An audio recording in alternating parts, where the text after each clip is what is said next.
Umekuwa ukijiuliza utaponea wapi bawasiri ama utaponea wapi acid reflux pamoja na vidonda vya tumbo? Sasa leo umefika mahali sahihi ambapo unaweza ukaponea hizo changamoto zako, na nataka nikupe sababu kuu 3 ambazo zitakufanya uweze kupona changamoto yako ya vidonda vya tumbo, acid reflux pamoja na bawasiri.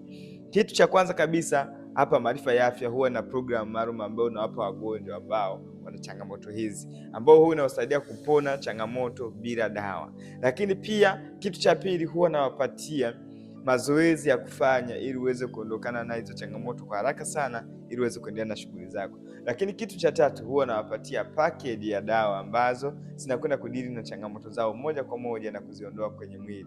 Sasa hii hata wewe hutakiwi kuikosa, ni jambo ambalo unatakiwa kulichukulia serious na kuweza kuanza matibabu kwa haraka.